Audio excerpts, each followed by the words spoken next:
Hello everyone, this is Anne from Lolli and Grace, and today's tutorial is all about how to transfer an embroidery design onto your fabric using a full-size sheet of label paper. And the supplies you'll need for this are obviously your fabric, a sheet of label paper, 8.5 by 11, and some scissors. And then, of course, you will also need a printer.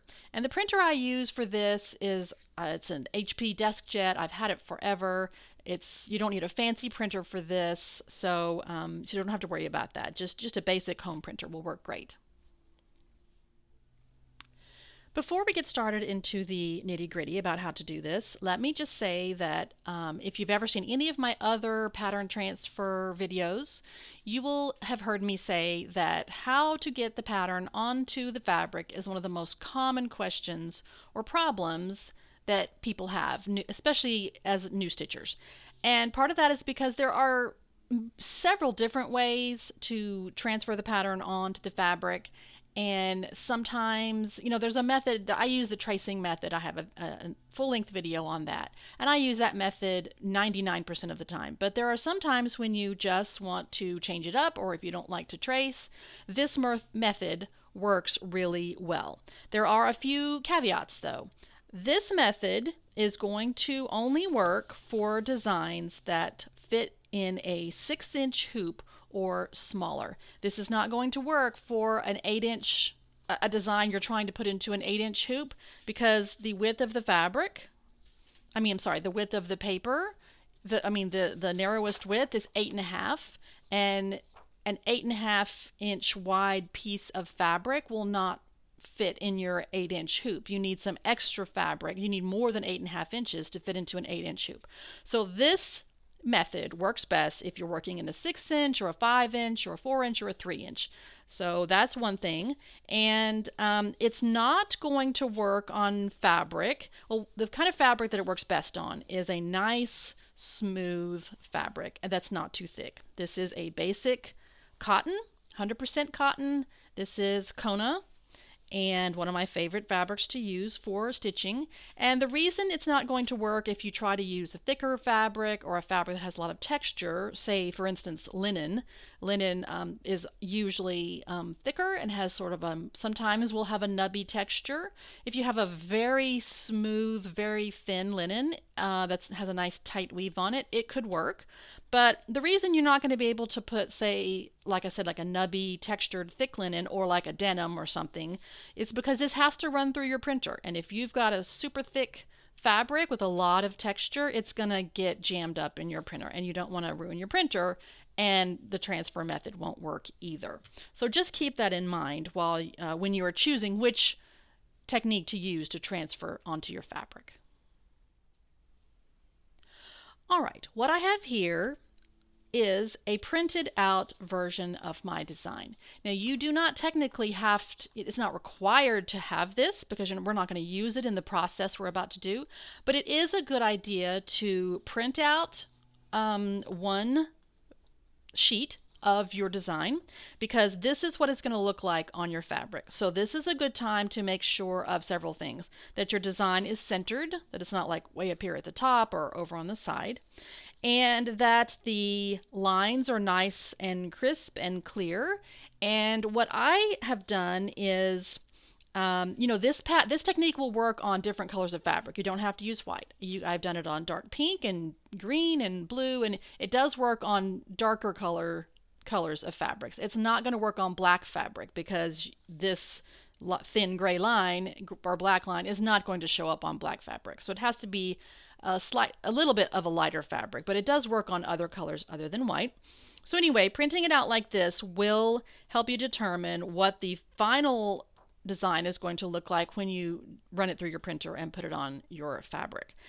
This will also give you a chance just to make sure that on your printer you know which direction, which way to face the paper. Like on my printer, if I want this side to be printed, I flip it over and I feed it into the printer that way. Yours might be different.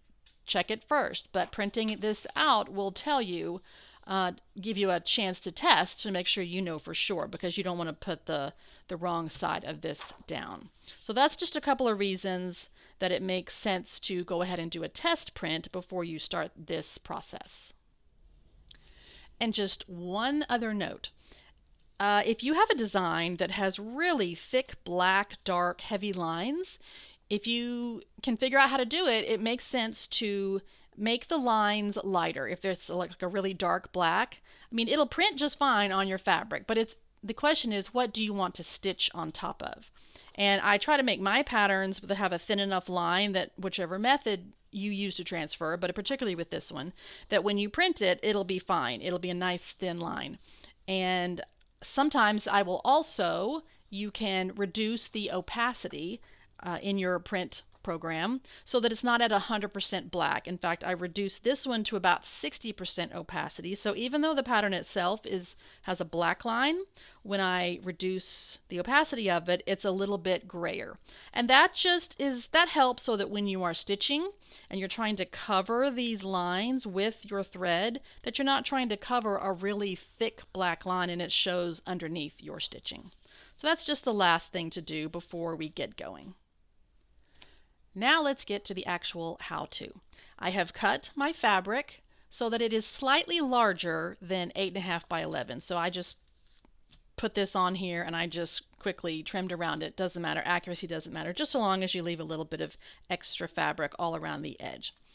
Now I have my 8.5 by 11 label paper. Oh, let me say one thing. If on your fabric, if it has a right side and a wrong side, obviously this one doesn't, it's just white. But if you're working on a printed fabric or something, just make sure that you put the right side, the side that you want to be printed on, down, face down. So here's like the back side of the fabric. Here is my 8.5 by 11 label paper. And now all we have to do is peel this off and put the sticky side onto the back side of the paper.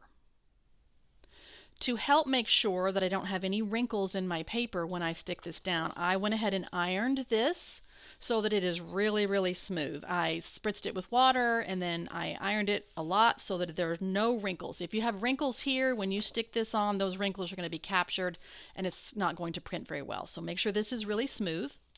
And so now all we have to do is peel this off, and I would suggest that when you peel it off, don't peel it back really hard this way because you'll get a really curled piece of paper. And you want to, I mean, it's not going to affect this, but it's just going to make it easier to stick it onto the fabric if it's not like this super curly piece of sticky paper.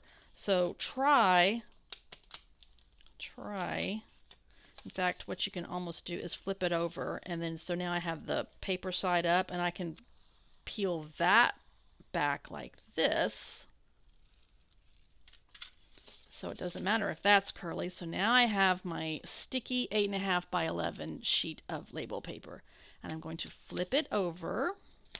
So here's the part where it's a little easier if it's flat. See how that corner is curled? If the whole thing was super curly, this would be a little harder. But anyway, so here it is. And I'm just going to lay it onto the fabric very carefully, making sure I don't get any like weird wrinkles. And I'm just going to start smoothing it out from the center out.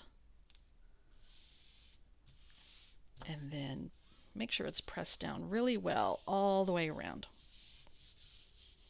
All right, flip it over, make sure I did not get any wrinkles. And I did not. You can see there. All right.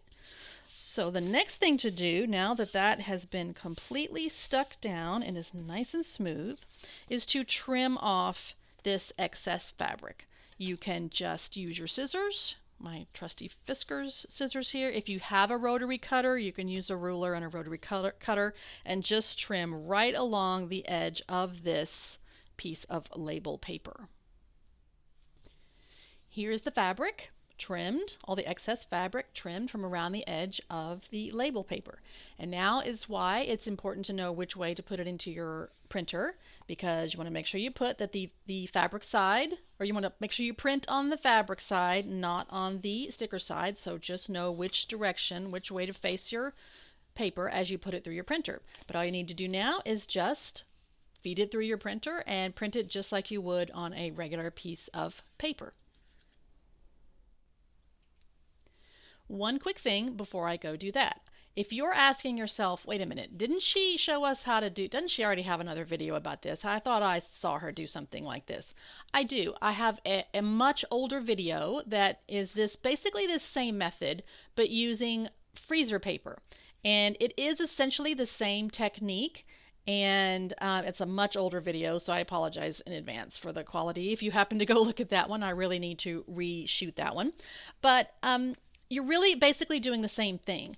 Sticker paper, I will admit, is not the cheapest thing in the world, and you can't buy just one sheet if you just wanted to do one pattern. So you do have to buy like a box of, I think, 12 or something, or 15. And so it's not the cheapest. So if you're going to be using this method just one time and one time only, you might do it a different way, like use the tracing method with the light. But, you know, if you have a pattern like this one that has lots of tiny lines in it and you just want really precise lines, this method is great.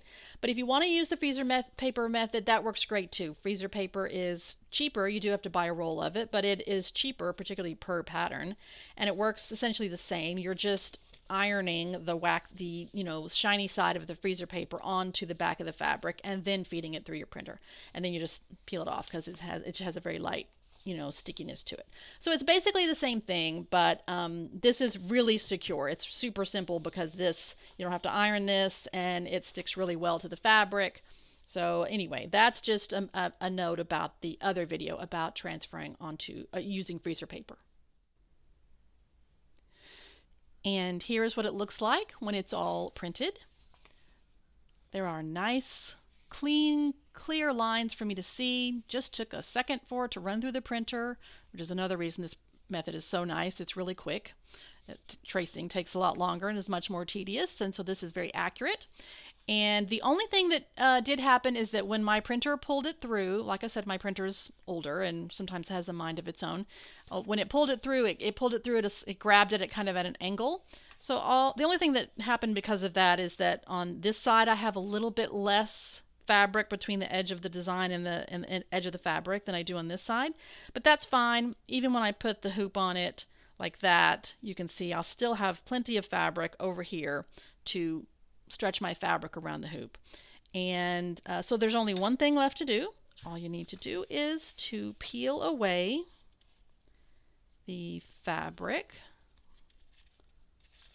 from the label. And I'm going to try the same method I did before. I'm going to hold the fabric down and pull on the label. And I am holding onto the fabric right where the label this is peeling off.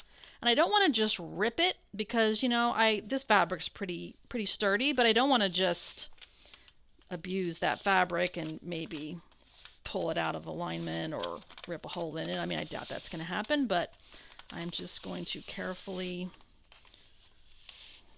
a little bit slowly, pull it that way. Hold that fabric down. All right, now I can throw that away. And there is my fabric ready to put in my hoop. All right, so thank you for joining me today. I hope you found that helpful, and I will see you next time. Bye-bye.